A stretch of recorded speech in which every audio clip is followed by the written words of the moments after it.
आज हम बायोज्योग्राफी में पादप अनुक्रम या पारिस्थितिक अनुक्रमण के बारे में अध्ययन करेंगे।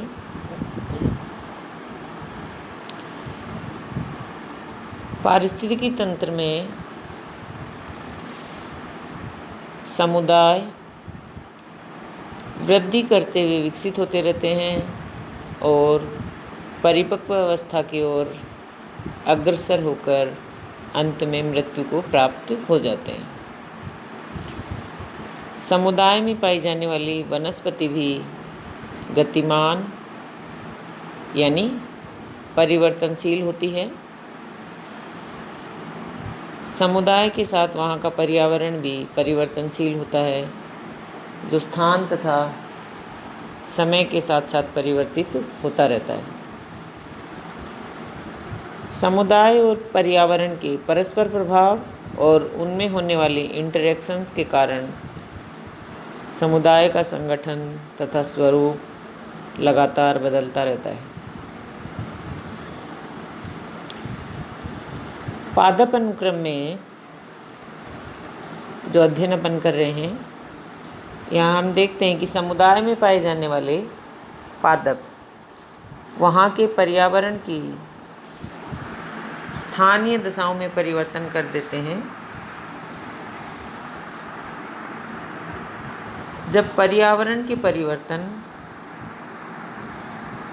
लगातार परिवर्तन हो रहे हैं और समय के साथ साथ एक अवस्था ऐसी आती है कि वह वनस्पति हेतु उपयुक्त नहीं रह पाता, जो पर्यावरण में परिवर्तन हो रहे थे वो उसका सामूहिक या सम्मिलित प्रभाव इस तरह का हो जाता है और ऐसी अवस्था आती है कि वह वनस्पति हेतु उपयुक्त नहीं रह पाता। इस कारण इस बदले हुए पर्यावरण में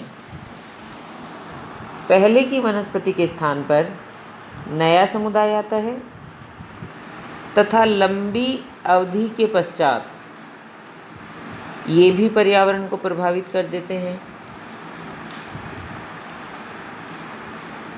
फिर अन्य प्रकार का समुदाय इनका स्थान ले लेते हैं। इस तरह प्रकृति में इस प्रकार का समुदायों का रिप्लेसमेंट चलता रहता है और इसे पारिस्थितिक अनुक्रमण इकोलॉजिकल सक्सेशन कहते हैं। अनुक्रमण को हम परिभाषित करने के लिए या इसको इस प्रकार परिभाषित कर सकते हैं, किसी भी पारिस्थितिकी तंत्र या आवास में वनस्पति के एक समुदाय के दूसरे समुदाय द्वारा प्रतिस्थापन को अनुक्रमण कहते हैं। अतः अनुक्रमण में किसी एक ही स्थान पर दीर्घकालीन एक दिशीय समुदाय परिवर्तन होते हैं।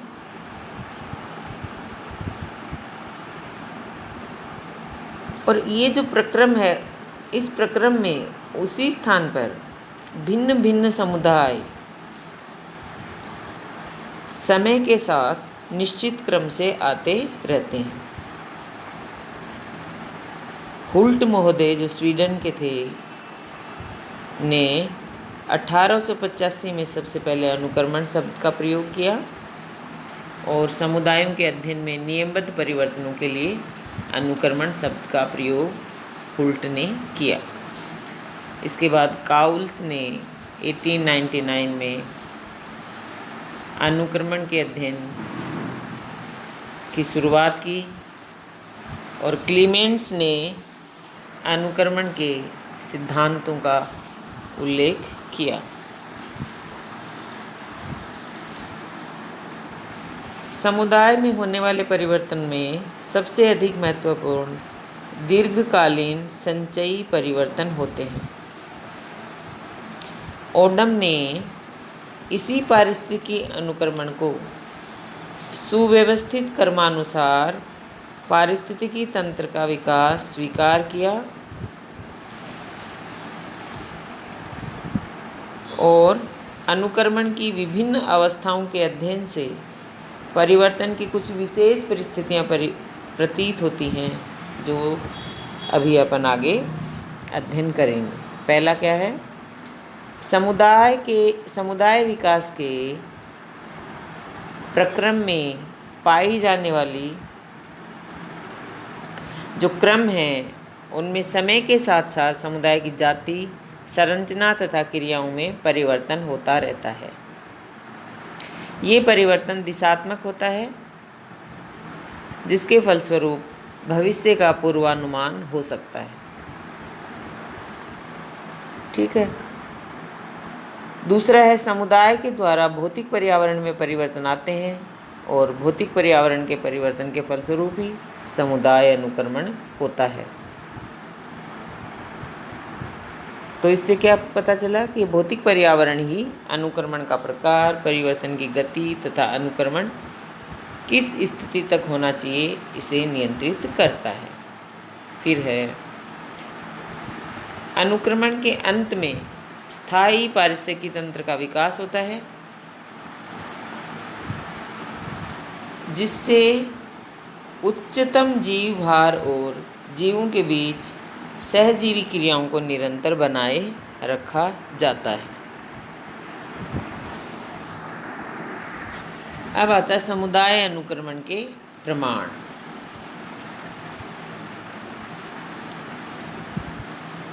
समुदाय अनुक्रमण का जो प्रोसेस है प्रकृति में अत्यंत धीमी गति से चलता रहता है। इसी कारण पृथ्वी का कोई भी स्थान वनस्पति या जीव रहित नहीं है। जैसे कि किसी खेत को बिना बुआई के लिए, यानी अपन कुछ समय के लिए उसको खाली छोड़ देते हैं, तो उसमें कुछ वर्षों में ही विभिन्न प्रकार के पौधे उगकर एक समुदाय बना लेते हैं। नदियों के किनारे पर बाढ़ आने के बाद आसपास की फैली हुई रेत पर भी ये इस तरह का उदाहरण अपन को देखने को मिलता है कि वहाँ भी वनस्पति हो जाती है। इस रेत पर, जो कि आरंभ में वनस्पति रहित होती है, थोड़े समय के बाद ही वनस्पति का समुदाय विकसित हो जाता है। इसी तरह हम देखते हैं कि कोई भी पुराने दीवारें हैं, उन पे उगे हुए शैवाल, मांस, फर्ण, शाकीय पादप, इस तरह उनको हम देखकर, समुदाय अनुक्रमण को देखकर इस प्रोसेस की पुष्टि हम कर सकते हैं या की जा सकती है। जब भी आकस्मिक घटनाएं या प्रलयकारी घटनाएं, भूकंप है, बाढ़ है, ज्वालामुखी आदि के कारण जब वनस्पति समुदाय नष्ट हो जाता है, तो ऐसे स्थानों पर पादप समुदाय का विकास हो जाता है।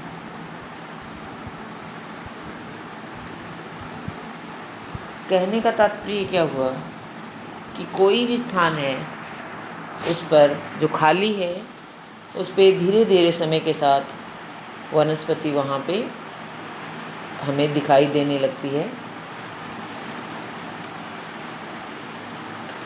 अब आता है अनुक्रमण के कारण। पहला है जलवायु कारण, दूसरा है भूआकृतिक कारण, फिर है जैविक कारण। अनुक्रमण के कारण की जब अपन बात करते हैं तो कोई एक निश्चित कारण नहीं बता सकते। जलवायु कारण में अपन क्या बताएंगे? जब किसी भी स्थान विशेष की जलवायु में अत्यधिक परिवर्तन आ जाता है, तो पौधे ऐसी जलवायु के परिवर्तन को लंबे समय तक सहन नहीं कर पाते। जैसे सूखा हो गया, अतिवृष्टि हो गई, आंधी आ गई, अग्नि हो गई, हिमपात हो गया। इन सभी कारणों से क्या होता है, वनस्पति का नाश होने से या वनस्पति नष्ट हो जाने से अनाच्छादित क्षेत्र बन जाते हैं। पहले जो पाई जा रही थी वनस्पति नष्ट हो जाती है तथा इनका स्थान लेने के लिए ऐसे समुदाय विकसित हो जाते हैं जो इस प्रकार की जलवायु के अनुकूल होते हैं, जो उस जलवायु में सर्वाइव कर सकते हैं। फिर भू आकृतिक कारण जो है, जब भू आकृतियाँ मिट्टी में परिवर्तन होने के कारण से अनुक्रमण हो तो उसे हम भू आकृतिक कारण कहते हैं। जैसे मृदा अपरदन है, जल के बहाव से, वायु से, नदी से, समुद्र व वर्षा के कारकों द्वारा मृदा अपरदन हो गया। उसकी ऊपरी परत जो था मिट्टी की, पौधों के विकास के लिए महत्वपूर्ण होती है। ऊपरी परत नष्ट होने से अपरदन के फलस्वरूप वहाँ की वनस्पति भी नष्ट हो जाती है, अनाच्छादित क्षेत्र में बदल जाता है और वनस्पति रहित जो ये क्षेत्र बन गया, स्थल बन गया, उसके पश्चात यहाँ अनुक्रमण पर प्रारंभ होता है और नए प्रकार के पादप समुदाय विकसित होने लगते हैं। इसी तरह से मिट्टी का जमाव, ये भी एक अनुक्रमण का कारण है। नदी या समुद्र की लहरों द्वारा किनारे पर, तटों पर जमा हुई रेत, पहाड़ से गिरते हुए बर्फ के विशाल भूखंड, लैंडस्लाइड्स, ज्वालामुखी आदि के कारण अनाच्छादित क्षेत्र की उत्पत्ति हो जाती है और समस्त ये जो भी क्रियाएं हैं, इनसे जब मिट्टी का जमाव स्थानों पर होता है जहाँ पहले से पादप समुदाय थे, वो क्या होता है, इस मिट्टी के जमाव के कारण उसके नीचे दबकर नष्ट हो जाते हैं तथा ये स्थल पौधों विहीन या वनस्पति विहीन हो जाता है और ऐसे स्थल पर अनुक्रमण के द्वारा नया समुदाय विकसित होता है। फिर आता है जैविक कारण। मनुष्य जो है वो स्वयं भी वनस्पति को नष्ट करके अनाच्छादित क्षेत्र का निर्माण करता है, चाहे वो कृषि के लिए कर रहा है, भवन के लिए कर रहा है, उद्योग के लिए कर रहा है, सड़क निर्माण कर रहा है, खनन कार्य कर रहा है।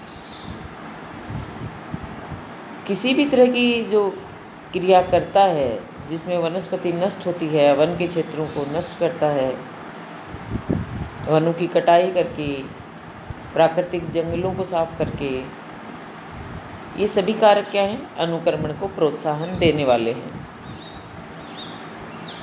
वनस्पति वहाँ नष्ट हो जाती है और जब जैसा अनुकूल वातावरण होता है उसके अनुरूप अनाच्छादित क्षेत्रों के निर्माण से अनुक्रमण क्रिया प्रारंभ हो जाती है। ये थे आपके अनुक्रमण के कारण।